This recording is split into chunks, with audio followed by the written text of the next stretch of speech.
Hey, how's it going? Welcome back to CarMiZa and the channel. In this video, this is going to be a little bit different. I am wanting to do a single disc in-dash CD player in the car, even though there's going to be two 10-disc changers in the trunk. I want to be able to quickly change CDs. I've got over 1,000 discs, and while I'm sitting in the garage, I want to just be able to go through as quickly as I would like. So hence this single disc. Obviously, I'm still going to use the Sony XES system, which this will tie into. More on that later. These, as you know, or may know, are Sony CDX-C90s. In my opinion, other than the Sony ES system, the original XES system, probably some of the coolest stuff Sony ever built. A lot of people use these with the XTP 4000 processor with really good results. Even recently, people like Steve Head have used these in competition vehicles, and they are awesome. I acquired 3 of these units. Not one of them works completely. This one does not flip down. This one looks like it came off the bottom of the ocean. It is really in bad shape. It will be a parts unit. And then this one does not have a working display. I know very little about electronic repair. I know my way around a multimeter. And my objective in this video is to make one good working unit. I have 3 faceplates, which are, one of them I would say is about a 9 out of 10, 9.5 out of 10. This thing's got some very, very slight surface. It's got some sponges on it, but very slight surface scratches, which I can probably carefully polish out. I'll use one of the other ones to test that theory. I've got to watch out for the silk screening here, but ultimately I want to be able to get one unit that works perfectly. And everything is good with it. I also have the rotary commander as well. This looks like it's never been used, and I'm working on getting a spare one of these. So if anyone does have any Sony C90 parts, dead units, whatever, hit me up. I might be interested in purchasing those. I'm kind of a hoarder, and as you can see, so far I have 3, and I'm looking at a few other ones as well. So with that, I think this is going to be my main unit I will use. This looks like there are no scratches on this thing. It looks like it's never even been used. The sticker's in perfect shape. This is what they normally look like, especially after 26 years. This thing initially came out in 1998. So this one's really rough. This one is in good shape. I would say it's cosmetically, it's good. But again, you can see like this stuff happens. This was refurbished, which doesn't scare me at all, but you can see like it's faded here, whereas again, this one is really close to pristine. So except for the fact that the front door doesn't flip down. So with the front door not flipping down, I think I've identified what the potential issue is there. I'm going to open this one up. We're going to pull this one apart and hopefully be able to harvest the parts I need out of this one to put into this one. So let's get going. All right, so I've got all 3 covers off, and obviously I know which one is which, especially, again, cosmetically, it kind of gives it away. Off camera, I've determined that this is the motor that controls the fold-down door mechanism. There's one screw, by the way, if you want to follow me at home and work on one of these. One screw pulls this cover off right here. So now what I'll do is while I have this hooked up to a power supply, I'm going to turn my barrier strip on, and you will watch to confirm. The system will wake up, and there goes that motor. So that, again, is the motor for sure that controls the door. You'll see it go back. So on the back of this, there are 2 wires, and it's a 9-volt motor according to the specifications here.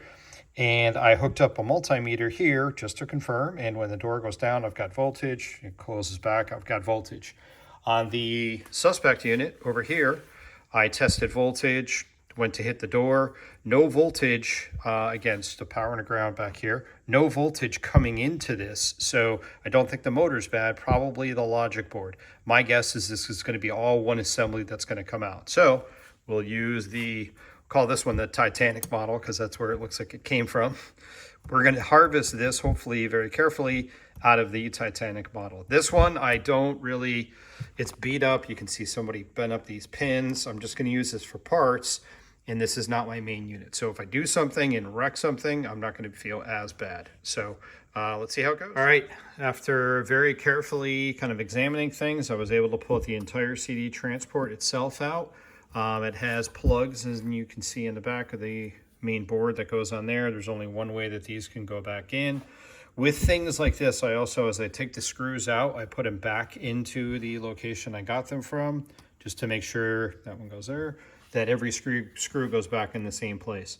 There are 2 screws that are in those holes that go into the front side of the transport. So again, I'm doing all of this without a schematic diagram or a general understanding of electronic repair, I think. So I'm getting closer to this coming out. So right now, there's 2 screws here that have it loose, and then there's another screw that's behind the faceplate. So what I think I'm gonna do, I won't do this on camera the whole time, but if I manually slowly spin this motor, you can probably barely see it. The faceplate is dropping down. So that's gonna hopefully drop down, allow me access to the screw behind here. Let's see if we can get this piece out. All right, I'm getting there, manually spinning the motor, and you can see it allows access to the screw. So hopefully, let's see what happens. I'll pull that one out, and hopefully this whole circuit board and the motor assembly will come out. I'm not even sure if this one is good on this unit. The unit doesn't power up, doesn't do anything, but I figure this is the best one to harvest parts from. So let's see what happens. Ta-da! Got 3 screws. There's a Molex little tiny plug that plugs in there. So I'll grab that, and there could be something going on in the backside here on my unit that is preventing the motor from working. So now I'll pull this out. I'll repeat the same procedure on my good unit, I'll call it, that doesn't flip down. Swap this out, see if that does it. If not, it could be this logic board. We'll see. All right, just want to show you something quick I discovered on this parts unit. Here is the faceplate, and now I can just freely, manually drop this down. And if you're not aware, on these units, it drops down, and that's how you load the disc. You put the disc in, and the whole faceplate motorizes up and closes. There might be something caught on my good unit. I've seen people use like screws that are too long to mount it, and they get caught up in things like that. It could be something like that, but I doubt it. But kind of interesting. You also might be wondering, why not just buy one of these that is fully functional and works and all that? That's no fun. I enjoy this kind of stuff. I think it's cool. I always, since I was a little tiny kid, I would take things apart, see how they work, tinker, and put it back together. But yet, I don't claim to be any kind of electronic specialist. So half the time, when I was a kid, this stuff didn't ever work after I took it apart. But I learned a lot. So, all right, let's get the good unit apart. We've got our faceplate motor assembly here, and let's see if that does it. All right, I took a quick look at the part numbers on the motors. They look to be the same. The harness looks to be the same. Everything, you know, the wiring, labeling, colors, and all of that look to be the same as well. So look at this one. This is the good unit. This thing looks so nice. It looks like brand new, and that's the Titanic version. So big difference. All right, continuing on. Guys, I just went to remove this one, and I went to unplug the harness first, and it basically just kind of fell out in my hands. I'm wondering if the harness just was not plugged in all the way. I'm gonna put this back together as much as I need to and see if that may have done the trick. Let's see. Okay, back assembled, and we're ready to test. I completely expect this not to work. If it does, I'm getting super lucky. I still have the other motor assembly out of the other unit, and if this doesn't work, we'll go ahead and try that. So here we go. Flip on some power, and it worked. There you go, guys. All right, awesome. Look at that. That was probably, let's see, I gotta remember, either put a disc in or you hit the close button. I am maybe a couple hours into kind of an hour and a half into tinkering around with this stuff and playing around with it. So I've gone from 0 working units to 1, and I still have a couple of parts. I might do some more stuff on this video just to show you. And let me see what else I've got on this. There's a bunch of stuff I'm going to be doing later. I'll do a separate video where I'm going to take this C90 and the full XES system, and also 2 XAU40D digital switchers for those of you that are familiar with all this Sony stuff. And I'm gonna wire this up in every possible configuration, and then I'll have Earl over. He doesn't know it yet, but we'll do some listening tests as well, just to see what configuration is going to be best. But guys, that's awesome. Look at that. Simply unplugged. That's all it was. Probably should have checked that first, but I didn't think it was going to be that easy. So, all right, let me see what else I've got that I can load into this video as well. All right, a true test is going to be to load a CD, and we have not tried this yet. I do notice that it's a little noisier than I remember. I used to have one of these. I gotta remember how to get out of this menu mode as well. And it likely will require some grease. You know, we'll put some grease in there. Also, these displays are known for not being super bright. All right, so let's see if it'll play a disc. Yep. This will pair really nicely, I think, with the XES P1 in the car. As far as I remember, I don't ever recall anybody using the two systems together, which you can do. This is going to act as kind of a auxiliary CD player, or the main CD player potentially. Again, we'll go over that later, but yeah, we are good. Let me plug in the rotary controller. I want to double check that with CD play. Let's see, we also have list, which, if you're not aware, if you're not familiar with this old school stuff, for up to 110 different CDs, you can name the disc, and every time you put that disc in, it records it knows the name and plays, you know, pulls up the name.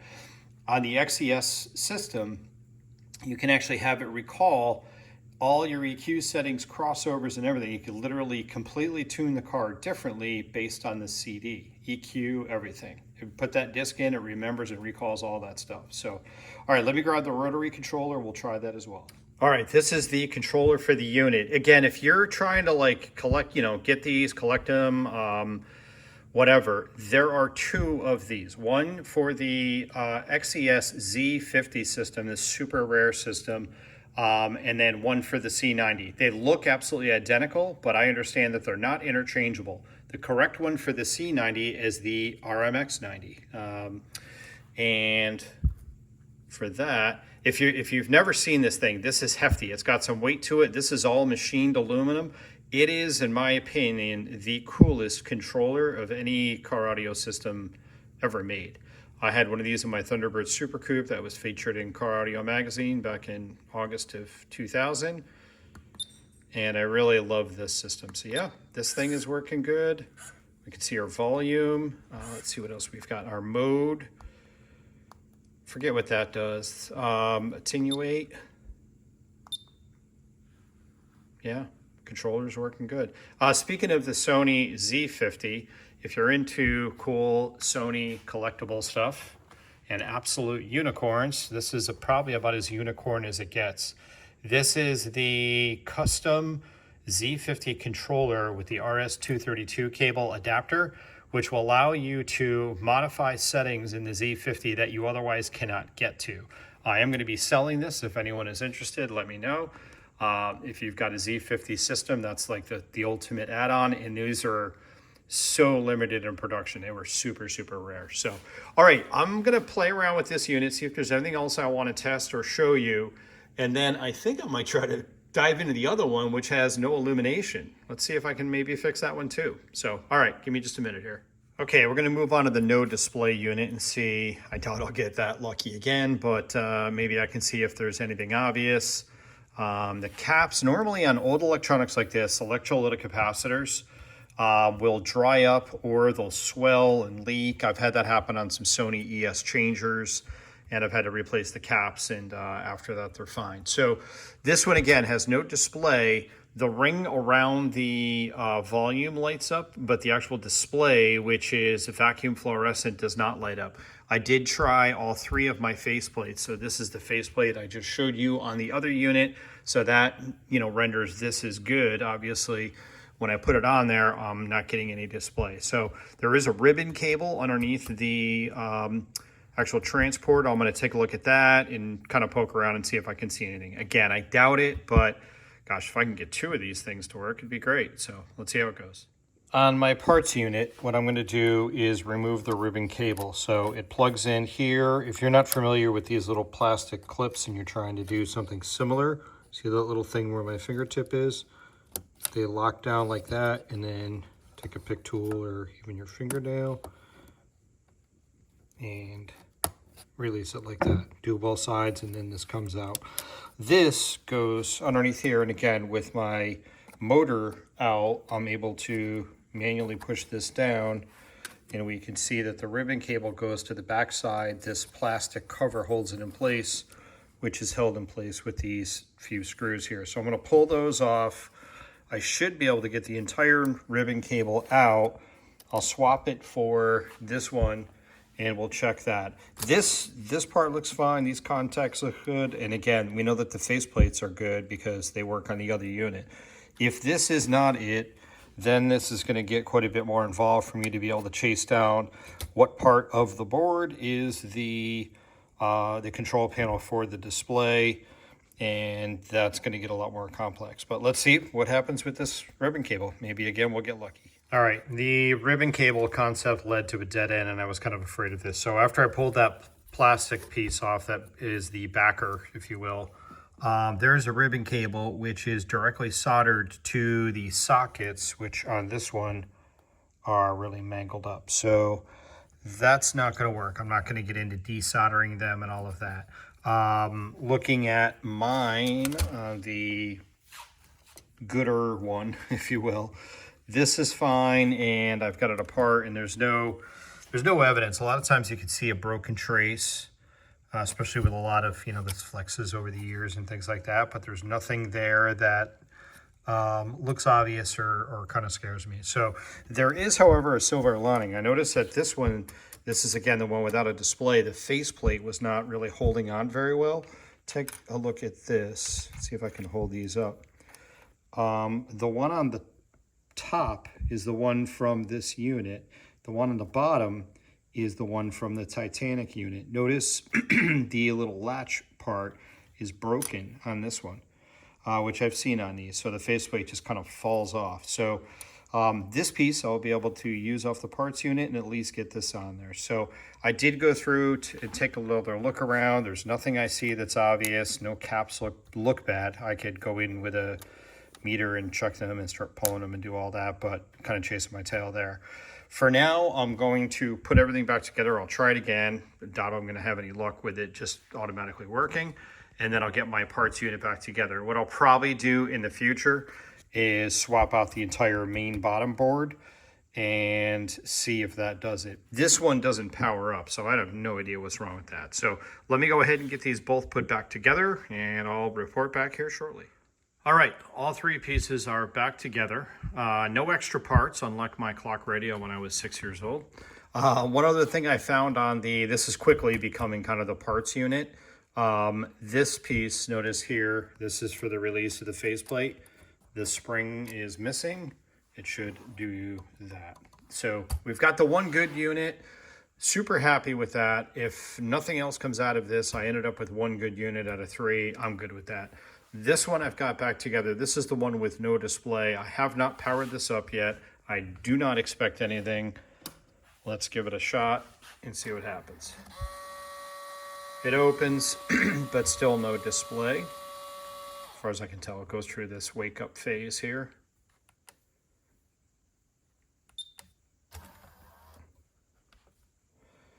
Yeah, we're powered up right now, and as you can see, shut off at least that shop light. You can see that that's lighting up, but those buttons are not lighting up, and obviously our display. I'm going to try one other thing. Let me try popping out the other faceplates just to see if that does anything. I don't think it will, but I'll give it a shot.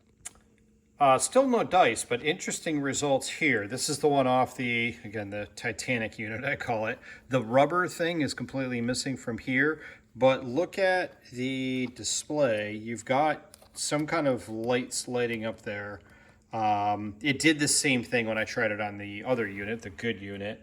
and did this kind of a wacky thing. But we're no closer to getting it fixed. Let's try the third faceplate. And as I suspected with the third one, same thing. We're powered up right now, but we're not getting any display. So more to do on this one. I'm kind of determined now at this point to see what I need to do to get this one fixed, again, with my limited knowledge of electronics. But all in all, I would say good day in terms of getting these things up and working. All it ended up being, again, was just a loose harness, loose cable on this one, and we are good to go. So again, on the channel for CarMiZa, I will have more content with a bunch of Sony testing and wiring up things that I've never seen wired up before. I'm really excited to do that. So if you have any questions, please let me know in the comments. And again, if you do have any C90 related parts, I don't care how beat up they are, damaged, broken, whatever, I'm probably interested in them because I'm a bit of a hoarder with this stuff. So with that, I'm gonna wrap this video up. There is more coming on CarMiZa in the very near future. There's some exciting things going on with the wiring going through the trunk bars. You'll be seeing that hopefully in the next week or so. But for now, I'll go ahead and wrap things up. Thanks again for watching. Please like and subscribe if you have not already, and I will see you in the next video. Thanks again. Take care.